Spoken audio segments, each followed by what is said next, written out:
영국 출신의 세계적인 요리사 고든 램지가 최근 자신의 SNS에 올린 사진 한 장이 화제가 됐습니다. 뉴욕에서 먹은 소고기 한 접시. 그는 그 사진을 소개하며 어젯밤에 먹은 맛있는 소고기, 그리고 멋진 한국 음식이라는 글을 함께 남겼습니다. 사진 속에서 그는 한국식으로 소고기를 숯불에 올려 직접 구워 먹고 있었습니다. 집게를 들고 고기를 뒤집는 모습은 어딘가 익숙하면서도 동시에 낯설게 느껴집니다. 이 장면이 특별하게 보이는 이유는 그가 단순히 맛있다고 말하는 유명 셰프이기 때문만은 아닙니다. 우리가 알고 있는 고든 램지는 대개 이런 표정과는 거리가 먼 인물이기 때문입니다. 고든 램지라는 이름을 떠올리면 대부분 먼저 떠올리는 이미지는 엄격함과 분노, 그리고 날선 언어입니다. 하지만 이 사진 속 모습은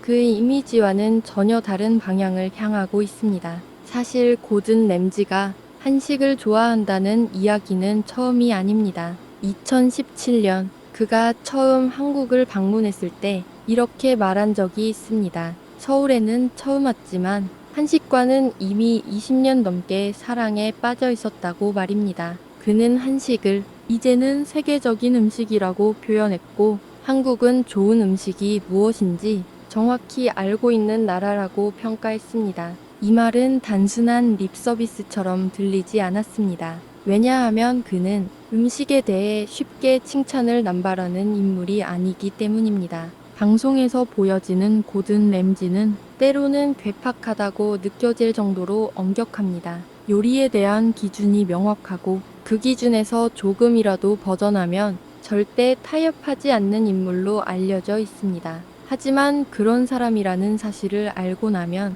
이 사진은 더 낯설게 보입니다. 고기를 굽는 손놀림, 편안한 표정, 그리고 굳이 연출하지 않은 듯한 태도까지, 마치 이 순간만큼은 셰프가 아니라 한 사람의 식사 장면처럼 느껴집니다. 이 사진 한 장은 고든 램지라는 인물이 한식을 대할 때 조금 다른 기준으로 움직이고 있다는 인상을 남깁니다. 그리고 이 지점에서 자연스럽게 한 가지 질문이 떠오릅니다. 이 사람은 왜 유독 한식 앞에서는 말이 달라지는 걸까요? 고든 램지를 떠올릴 때 많은 사람들이 가장 먼저 떠올리는 장면은 주방 안에서의 모습일 겁니다. 차분하게 설명하는 셰프라기보다는 언제 폭발할지 모르는 사람, 기준에 미치지 못하면 바로 선을 긋는 인물로 기억됩니다. 특히 요리 경연 프로그램에서 보여준 그의 모습은 이 이미지를 굳혀 놓았습니다. 참가자가 만든 요리가 그의 기대에 조금이라도 못 미치면 그 요리는 그대로 의미를 잃습니다. 다시 만들게 하고, 다시 만들게 하고, 또 다시 만들게 합니다. 그 과정에서 강한 말이 오가고 주방의 공기는 팽팽해집니다. 누군가는 울고 누군가는 주방을 뛰쳐나가기도 합니다. 이 장면들 때문에 고든 램지는 흔히 폭군 셰프라는 별명으로 불립니다. 욕설이 없으면 말을 못하는 것 같다는 농담이 자연스럽게 나올 정도로 그의 언어는 날카롭고 직설적입니다. 그런데 조금 더 들여다보면 이 태도는 단순한 성격 문제로만 보이지 않습니다. 고든 램지는 요리를 감정으로 대하지 않는 사람에 가깝습니다. 그에게 요리는 기분이나 분위기의 문제가 아니라 기준의 문제입니다. 이 요리가 이 공간에 나올 자격이 있는지, 이 사람이 셰프라고 불릴 수 있는지, 그 기준을 통과했는지에만 관심을 둡니다. 그래서 그의 말은 위로가 아니라 판단처럼 들리고 격려보다는 판정에 가깝게 느껴집니다. 이 기준 중심적인 태도는 방송 제작 방식에서도 그대로 드러납니다. 그는 촬영장에서 대본이나 콘티를 거부하는 것으로 유명합니다. 시키는 대로 말하는 사람이 아니라 직접 보고 판단하고 그 자리에서 의견을 말해야 한다고 생각하기 때문입니다. 요리사가 요리에 대해 말하는데 미리 정해진 말이 왜 필요하냐는 질문은 그의 사고방식을 잘 보여줍니다. 그래서 아무리 유명한 제작자라도 이 음식을 먹고 이렇게 말해달라는 요청은 그에게 통하지 않는다고 알려져 있습니다. 그는 시키는 대로 움직이는 사람이 아니라 판단하는 사람으로 남고 싶어 합니다. 이 지점에서 그의 폭군 같은 모습은 조금 다른 의미로 읽히기 시작합니다. 화를 내기 위해 화를 내는 사람이 아니라 기준이 무너지는 순간을 견디지 못하는 사람에 가깝다는 해석입니다. 그리고 바로 이 기준 때문에 그는 웬만한 음식과 문화에는 쉽게 놀라지 않습니다. 새롭고 낯선 음식, 다른 나라의 식문화에도 비교적 관대한 태도를 보입니다. 그런 그조차도 끝내 판단을 멈춘 음식이 있었습니다. 다음 이야기는 그가 처음으로 평가 자체를 거부한 순간으로 이어집니다. 고든 램지가 처음으로 판단 자체를 멈춘 음식은 일본에서 소개된 한 요리였습니다. 이 음식은 일반적인 초밥과는 전혀 다른 방식으로 알려져 있습니다. 사람의 몸 위에 초밥을 올려놓고 그 위에서 음식을 먹는 형태입니다. 일부에서는 이를 전통이라고 부르고 또 다른 쪽에서는 예술이라고 설명합니다. 하지만 이 음식이 요리 프로그램에 등장했을 때 주방의 분위기는 눈에 띄게 달라졌습니다. 참가자는 자신의 나라에서 가장 귀하게 대접받는 음식이라고 소개하며 이 요리를 내놓았습니다. 심사위원들은 잠시 말을 잇지 못했습니다. 표정을 숨기려 했지만 불편함은 쉽게 감춰지지 않았습니다.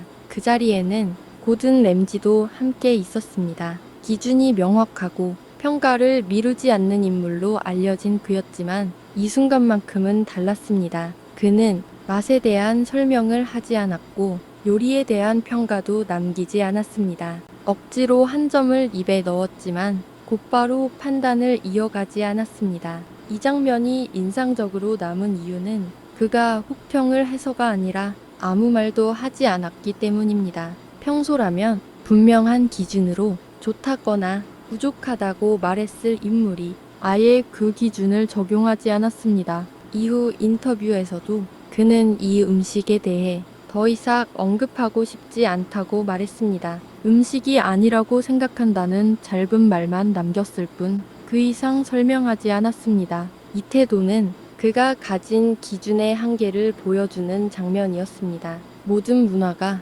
모든 사람에게 음식으로 받아들여지는 것은 아니라는 점, 전통이라는 이름이 붙는다고 해서 모든 것이 요리의 영역으로 들어오는 것은 아니라는 점입니다.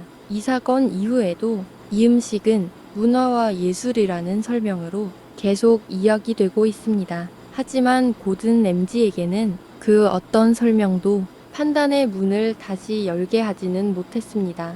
그리고 이 장면은 그가 어디까지를 음식으로 받아들이는지, 어디에서 선을 긋는지를 분명하게 보여주었습니다. 그렇게 생각해보면 이 기준은 곧바로 다음 장면으로 이어집니다. 이렇게 단단한 기준을 가진 사람이 한국에서는 전혀 다른 태도를 보였기 때문입니다. 이렇게 단단한 기준을 가진 고든 램지는 한국에서는 전혀 다른 모습을 보였습니다. 그가 처음 광장시장을 찾았을 때 카메라 앞에서의 태도는 우리가 알고 있던 그와는 사뭇 달랐습니다. 시장에 도착하자마자 상인들이 건네는 음식을 거리낌 없이 받아 먹었고 그 장면을 굳이 연출하려 하지도 않았습니다. 익숙하지 않은 음식 앞에서도 망설이거나 기준을 먼저 세우는 대신 일단 먹고 느끼고 반응하는 쪽을 선택했습니다. 그는 이후 자신의 SNS를 통해 한국 음식 중에서 가장 인상 깊었던 음식으로 산낙지를 언급하기도 했습니다. 이 반응은 단순히 자극적인 경험을 즐겼다는 의미로만 읽히지 않았습니다. 시장 상인들과 팬들의 반응에 당황하면서도 동시에 감격한 모습을 보였기 때문입니다. 그는 이런 환대를 셰프로서 처음 겪는 경험이라고 표현했습니다. 유명세 때문이 아니라 음식으로 먼저 다가오는 태도가 낯설었다는 인상이었습니다. 촬영이 끝난 뒤의 자리에서도 그의 태도는 이어졌습니다. 삼겹살과 맥주를 함께 먹으며 한국의 술 문화에 자연스럽게 섞였고 술자리의 규칙을 배우는 데에도 주저하지 않았습니다. 특히 병뚜껑을 숟가락으로 따는 놀이를 배우며 아이처럼 즐거워하는 모습은 방송에서 보던 이미지와는 확연히 다른 장면이었습니다. 몇 번의 시도 끝에 누가 더 정확하게 병뚜껑을 따는지 경쟁까지 이어졌고 그는 이 상황 자체를 있는 그대로 즐기는 듯 보였습니다. 이 장면들에서 중요한 점은 그가 판단하려 들지 않았다는 것입니다. 이 음식이 기준에 맞는지 이 문화가 옳은지 따지기보다는 그 공간 안에 들어가 같이 움직이고 있었다는 점입니다. 그리고 이 태도는 그가 한식을 대할 때 무언가 다른 기준을 적용하고 있다는 인상을 남깁니다. 엄격한 평가자가 아니라 경험하는 사람으로서 식탁 앞에 앉아 있었기 때문입니다. 이 변화는 우연처럼 보이지만 곧이어 이어질 그의 선택을 떠올리면 그리 가벼운 장면은 아니었습니다. 하지만 그의 한국 경험은 즐거운 장면에서만 멈추지 않았습니다. 코로나 이후 전 세계 외식업계는 큰 타격을 입었습니다. 고든 램지가 운영하던 레스토랑들 역시 그 흐름을 피할 수는 없었습니다. 예약이 가장 많아야 할 시기에 대규모 예약이 한꺼번에 취소됐고 지난 1년은 그의 요리사 인생에서도 가장 힘든 시기로 기록됐다고 전해집니다. 그런 상황 속에서 그는 새로운 메뉴를 선택했습니다. 고추장을 활용한 팝콘 치킨이었습니다. 한국식 양념을 서양인의 입맛에 맞게 변형한 이 메뉴는 포장 음식에 지친 사람들에게 의외의 반응을 얻었습니다. 익숙하면서도 낯선 맛, 강하지만 부담스럽지 않은 조합은 코로나 시기에도 사람들의 선택을 받았습니다. 그리고 그는 또 하나의 결정을 내립니다. 자신의 햄버거 브랜드를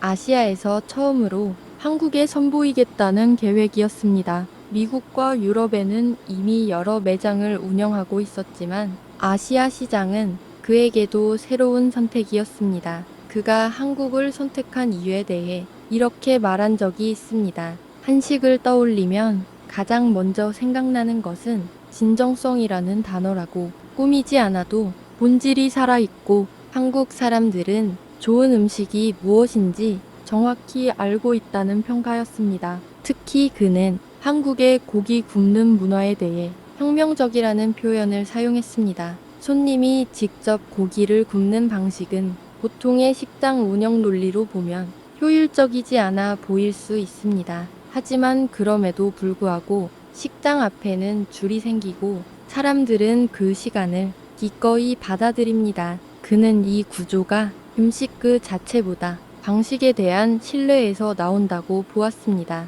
이 모든 이야기를 다시 돌아보면 고든 램지가 한식에 끌린 이유는 단순히 맛 때문만은 아닌 것처럼 보입니다. 그가 평생 지켜온 기준, 판단과 평가에서는 한국의 식탁 앞에서 조금 다른 방향으로 작동하고 있었습니다. 그렇다면 이 변화는 무엇을 의미하는 걸까요? 그리고 우리가 너무 익숙해서 당연하게 여겨왔던 이 음식 문화는 밖에서는 어떤 기준으로 읽히고 있는 걸까요? 이 변화는 무엇을 의미하는 걸까요?